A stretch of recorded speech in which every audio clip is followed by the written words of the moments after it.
Alors sur la chaîne, les unboxings, vous avez l'habitude, j'en fais assez régulièrement, mais là, même si je vais vous ouvrir une boîte, c'est pas vraiment une vidéo d'unboxing, c'est plutôt une vidéo émotion. Je vais vous raconter l'histoire du petit Michael quand il avait 10-12 ans, donc il était fan de Robotech, qui passait à la télé, donc magnifique série qui m'a vraiment en fait aiguillé ou peut-être qui répondait à ce que moi j'adorais vraiment, donc des robots qui se transforment, des vaisseaux spatiaux, la musique qui va avec, enfin Robotech, la saga Macross, c'est la même chose. Enfin, je m'étalerai pas là-dessus, mais regardez si vous avez l'occasion, c'est vraiment formidable. Moi, c'est ce qui m'a guidé en fait. C'est vraiment ce que j'adorais. Et à cette époque-là, le petit Michael, eh bien, il allait à Cora à Creil, grand magasin, et il y avait un magnifique rayon de jouets.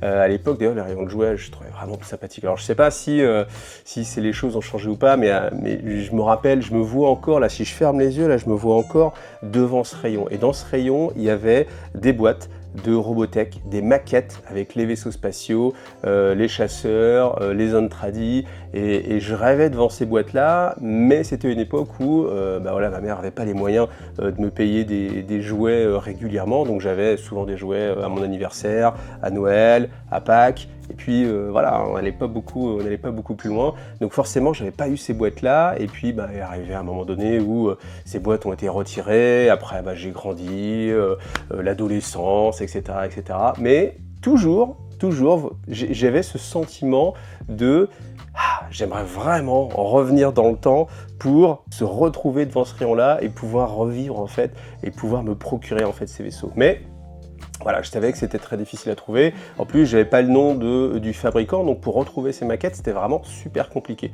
Donc, bon, je m'étais fait à l'idée que le voyage temporel, ça allait être compliqué. Donc, voilà, tant pis. Je restais avec ce souvenir et ce moment enfin, vous voyez, cette Madeleine de Proust, hein, typiquement, moi, c'était les vaisseaux Robotech de Iggy.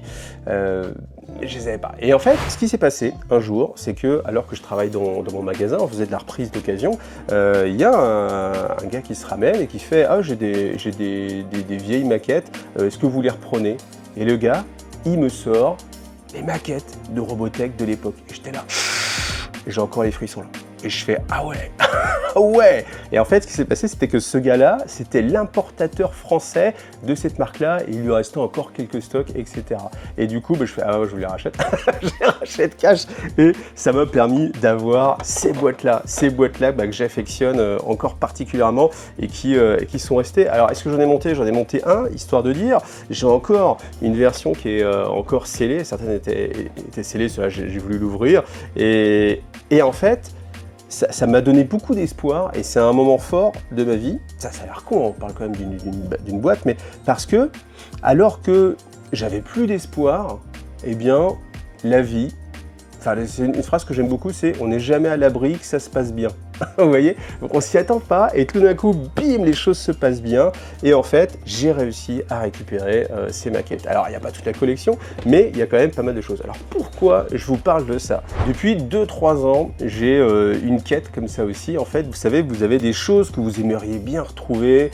Ça peut être le Thunder Hawk Metal, mais voilà, c'est compliqué. Ça peut être la figurine Conquest numérotée qui est plus disponible, ou des choses qui, malheureusement, existent que en vente avec des prix qui sont déraisonnables en fait. Des prix où vous dites, bah non, enfin, je peux raisonnablement pas mettre autant d'argent, j'ai pas d'argent à mettre dans ça, même si je le voudrais vraiment. Et en fait, vous dites peut-être qu'un jour, ça va arriver. Et en fait, eh bien voilà, cette boîte-là contient, alors normalement, elle est scellée, hein, je l'ai pas encore ouverte, putain, je le fais en direct. Cette quête, c'était sur Star Wars Armada. Star Wars Armada, c'est un jeu que j'ai pas mal pratiqué et puis que j'ai arrêté à un moment donné. Et c'est après qu'ils ont sorti toute la version épisode 1, 2, 3, donc avec les clones, la République, les séparatistes, etc. Et en fait, à cette époque-là, il y avait, ils ont sorti en fait différents vaisseaux et je me suis dit, ah, j'y joue plus. Je vais pas forcément y aller. En plus, j'avais réussi à récupérer l'exécuteur, donc le Super Star Destroyer, et j'avais mis, je sais plus comment je l'avais payé, mais je m'étais dit, allez, je me fais plaisir, même si j'y joue plus, d'ailleurs je l'ai jamais joué, mais voilà, pour la collection. Et en fait, je voulais pas acheter les autres vaisseaux. Un jour, ce qui se passe, c'est que, alors que je suis dans mon assaut, pépère, je vois les gars qui sont en train de jouer. Ils sont en train de jouer à Star Wars Armada, et en plus, avec les nouveaux vaisseaux. Et en fait, je prends les vaisseaux séparatistes comme ça, puis je fais, putain, la vache, ils sont quand même vraiment beaux. beau. Et honnêtement, c'est des magnifiques maquettes. Je trouve, aussi bien pour X-Wing que pour Armada, que les vaisseaux sont magnifiques. Ils ressemblent vraiment à ce que vous avez dans les films et la peinture, elle est vraiment très propre. Et en face, bah bien sûr, qu'est-ce qu'il y a? Il y a le Venator. Le Venator qui était un vaisseau assez mythique. D'ailleurs, j'ai une grande maquette de Venator parce que c'est vrai que moi, une scène de film qui m'a particulièrement marqué, c'est Star Wars épisode 3 avec le combat au-dessus de Coruscant et vraiment où on voit les Venators qui se battent, etc. Enfin, je trouvais ça vraiment magnifique. J'ai toujours beaucoup aimé, hein, que ce soit les Star Destroyer ou le Venator. Voilà, c'était le redesign du Star Destroyer, et en fait, elle me dit ah ouais, pourquoi pas. Et en fait, j'avais regardé les prix, et à l'époque, ça coûtait dans les 70 balles. Et je me disais, oh la vache, 70 balles, 500 francs, rendez-vous compte, 500 francs. le Venator, c'était un peu trop cher. Et du coup, j'avais un peu hésité, je vais laisser un petit peu traîner les choses. Puis bon, je n'avais pas envie forcément de jouer les clones, parce que c'est pas la faction que j'ai envie de jouer, donc j'avais laissé un peu courir. Et puis à un moment donné, je me suis dit, allez, je vais quand même regarder. Et en fait, eh ben, c'était déjà à l'époque où les vaisseaux étaient déjà en rupture, et il ne restait plus grand chose. Et j'ai réussi à me procurer des séparatistes, mais en fait, il n'y avait déjà plus de Venator. Et quand il y a eu l'annonce, effectivement, de la fin de Star Wars Armada, les prix se sont envolés, et comme tout le monde, je me suis dit, allez, c'est le moment ou jamais d'y aller, de regarder un petit peu ce qui peut se passer. Et les prix, alors que je me disais, bon allez, ok, cette fois-ci, je vais les mettre, mes 70 balles, vas-y, je vais pas cracher dans la soupe, je suis même prêt à monter jusqu'à 100 balles. Le prix du Venator seul, c'était 300 euros. 300 euros. La même figurine qui coûtait 70 euros à un moment donné, que je trouvais ça déjà très cher. Là, 300 euros, j'ai fait, ah, c'est pas possible. C'est pas possible. Et du coup, eh ben, ça s'est transformé en quête. Vous voyez, c'est comme ça. C'est cette quête de votre vie, un peu comme dans Zelda, où vous avez la quête qui dit trouver un jour un Venator. Et en fait, et bien du coup, grâce à la chaîne, j'ai pu comme ça répandre un peu cette quête en disant je cherche le Venator, je cherche le Venator. Je l'ai mis pendant 2-3 ans, ces petites phrases comme ça de temps en temps. Et on est arrivé un jour où Mathieu, merci beaucoup Mathieu, cette vidéo elle est faite quasiment que pour toi, m'a contacté et elle fait écoute, alors je crois que c'est au Danemark, j'ai vu une annonce où il y a du Venator, etc., où un gars vend son Star Wars Armada. Alors je me rappelle pas, il m'a envoyé une photo, il m'a dit tiens regarde je t'envoie les photos, etc. C'était il y a quelques temps, donc j'avoue que là je me rappelle plus de ce qu'il y a dedans, mais je sais qu'il y a d'autres choses. Et il m'a dit est-ce que tu veux que je te la prenne? Et alors j'ai dit bah ouais carrément, vas-y je t'avance l'argent et tout. Il m'a fait papa t'inquiète, je fais vas-y quand même, je t'avance. Il m'a fait t'inquiète, je le commande, je le prends. Et puis après, alors il était au Danemark, je crois que c'est le Danemark, il ne me voudra pas si je me trompe de pays. Puis après, il disait, je vais revenir en France vers Noël et je te l'enverrai, comme ça tu paieras en plus moins cher de frais de port. Et je me dis, mais ce mec qui ne connaît pas, il se donne, enfin, il avance l'argent pour le truc, il se donne du mal, enfin, vous voyez, il fait énormément de choses. Et je me suis dit, mais c'est fou. Et grâce à Internet, en fait, il y a cette possibilité que des gens qui ne vous connaissent pas soient très généreux et vous permettent d'accomplir un rêve, en fait. Et c'est ça, c'est juste le but de la vidéo. Cette vidéo, elle est là pour ça, pour transmettre ce message un peu positif où gardez espoir, on n'est jamais à l'abri que ça se passe bien, on n'est jamais à l'abri qu'il y ait un Mathieu qui débarque que vous ne connaissez pas. Donc j'ai envie de partager ça avec vous et puis surtout avec toi Mathieu. Donc voilà. Alors cette vidéo, je l'ai longtemps repoussée en fait parce que justement, ce carton, vous voyez, c'est ça qui est assez ouf aussi, c'est que ce carton, il est encore scellé tel qu'il me l'a envoyé, je ne l'ai pas ouvert et ça fait 4-5 mois qu'il est sur mon bureau et je me suis dit, non, je ne vais pas l'ouvrir. Je vais en faire une vidéo pour vraiment le remercier de son geste. Et en fait, le problème, c'est que le temps passe. C'est vraiment pas une vidéo qui est importante à faire pour la chaîne. C'est juste un petit truc entre lui et moi où j'ai envie de partager un peu ses émotions en vidéo et où je la repousse. Forcément, je la repousse. Et là, on est à un moment où je me dis, allez, allons-y. Ouvrons ça. Donc, écoutez, je vais vous faire partager tout simplement cette ouverture de boîte. Alors, en fait, c'est marrant, mais bon, je pense que ça va se passer, mais on ne sait pas ce qu'il y aura à l'intérieur, on ne sait pas. Donc, je vais découvrir aussi en même temps que vous. Bon, déjà, il y a des bulles. Il y a des bulles. Alors, il y a beaucoup de bulles. Ah ouais. Oh là là.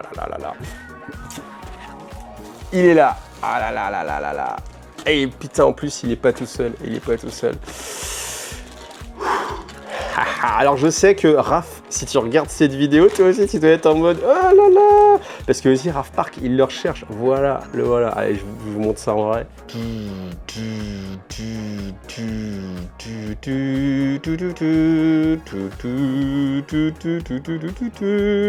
Et voilà, le fameux Venator. Regardez comme il est beau. Franchement, regardez comme il est beau. Magnifique maquette. Après, honnêtement, quand je le vois que son élevage, tu te dis 70 balles quand même, putain, c'est pas donné. Hein, c'est pas donné. Mais voilà, ça reste une magnifique figurine. Et moi, j'aime vraiment beaucoup le look du Venator. Je trouvais que c'était vraiment bien trouvé. Voilà, donc regardez, il y en a un là, et regardez si on regarde derrière un petit peu. Ah ouais, il y en a un deuxième. Il y a deux Venator, l'acclamator. Et ouais, parce qu'en fait, ce qui est génial, c'est que je sais ce qui se serait passé en fait. Si j'avais eu que le Venator, j'aurais été content, mais en fait, je me serais dit, bah, je peux rien en faire d'un Venator tout seul. Je peux même pas le jouer. Il faut que j'ai envie de jouer. Et du coup, en fait, eh ben, sans le savoir, peut-être sans doute, je serais reparti dans une autre quête où je me suis dit, il me faudrait un deuxième Venator, il me faudrait un acclamator, ou il faudrait d'autres véhicules, enfin d'autres vaisseaux de la République pour pouvoir les jouer. Et là, en fait, bah, j'ai carrément la flotte. Merci Mathieu. Et ouais, en plus, ce qui est cool, c'est que bah il y a tout avec, hein. Il n'y a pas juste les vaisseaux, parce qu'en fait, c'est pas tant parce que l'acclamator, oui, vous pouvez l'avoir avec une maquette, vous pouvez l'avoir avec de l'impression 3D pour 3 francs 6 sous, mais c'est pas la figurine. Vous voyez, en fait, il y a ce côté, c'est pas cette version-là, c'est-à-dire que c'est pas tant je veux une figurine de Venator, c'est que je veux le Venator Star Wars Armada. Et là, j'ai les tuiles, j'ai les gabarits de manœuvre, j'ai les cartes, donc ça, franchement, c'est super. Et en fait, peut-être que je tiens là, peut-être que dans 10-15 ans, on n'aura toujours pas égalé, enfin, il n'y aura toujours pas des vaisseaux prépeints, ou alors peut-être au contraire, avec l'impression 3D précolorée, ce sera quelque chose qui sera facile à faire, mais en tout cas, ouais, c'est des jeux qui disparaissent en fait. J'aurais bien aimé voir un peu comment ils fonctionnaient. J'ai toujours imaginé qu'il y avait des sortes de caches qui mettaient un coup de spray, et puis après ils passaient à un autre vaisseau, et ainsi de suite. Mais en tout cas, c'était vraiment super bien fait. Une petite dernière pour la route, c'est quand même franchement un superbe lot.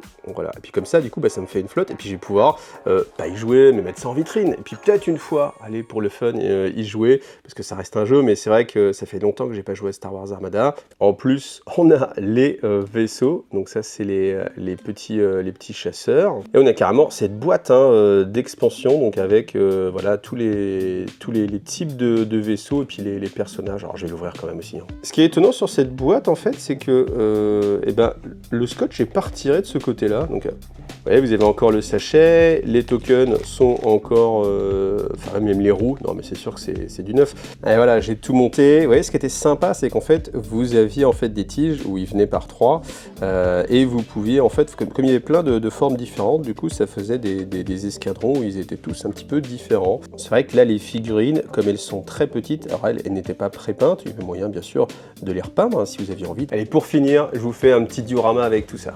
Voilà, donc merci énormément Mathieu à toi pour ce que tu as fait. C'est vraiment très généreux, c'est vraiment très gentil à toi.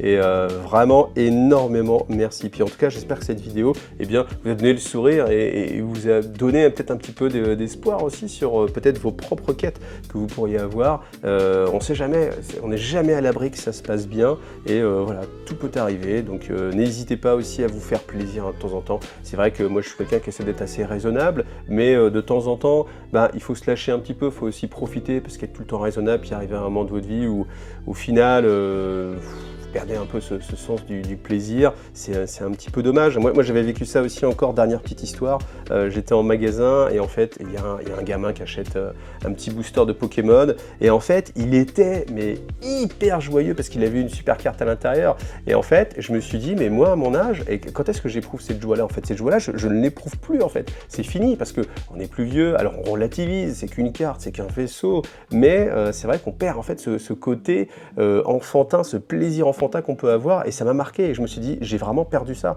j'ai perdu ce côté j'aime en fait juste un objet qui ça fait plaisir de l'avoir, donc voilà, essayez d'y repenser de temps en temps et voilà, d'avoir du plaisir avec le jeu de figurines, parce qu'en plus le jeu de figurines dans le domaine dans lequel on est, c'est quand même quelque chose où on peut vraiment se faire plaisir, donc faites-vous plaisir, voilà, c'est le mot de la fin. Merci encore Mathieu et faites-vous plaisir.